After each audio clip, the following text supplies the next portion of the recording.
नबी करीम ने उंगली के इशारे से वस्तलम चांद के 2 टुकड़े किए।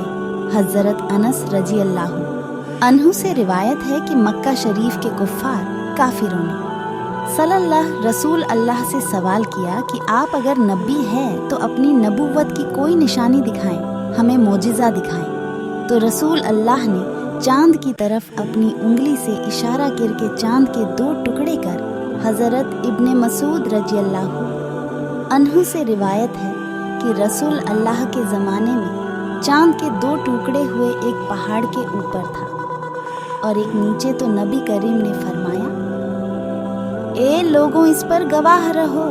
सही बुखारी बुक 56 हदीस #830। दोनों हदीसों का मकसद एक ही है, यानी चांद के ही 2 टुकड़े हो गए और इन दोनों टुकड़ों का वक़ुआ ऐसा था कि जबले हिरा इनके दरमियान ऐसा नजर आ रहा था। एक टुकड़ा पहाड़ के ऊपर था, एक नीचे।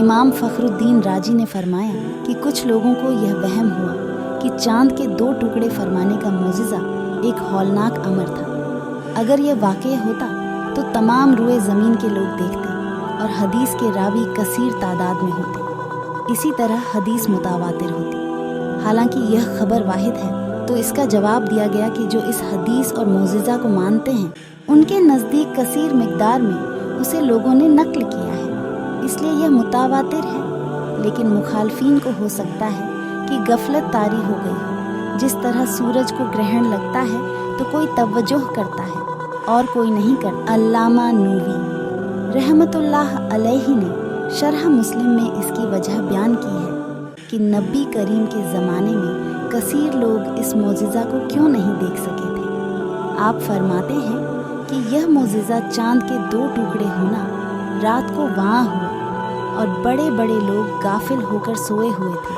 और दरवाजे बंद थे। ऐसे हालात में इंसान कम ही आसमान की तरफ देखता है और आसमान में कम ही तफक्कुर करता है।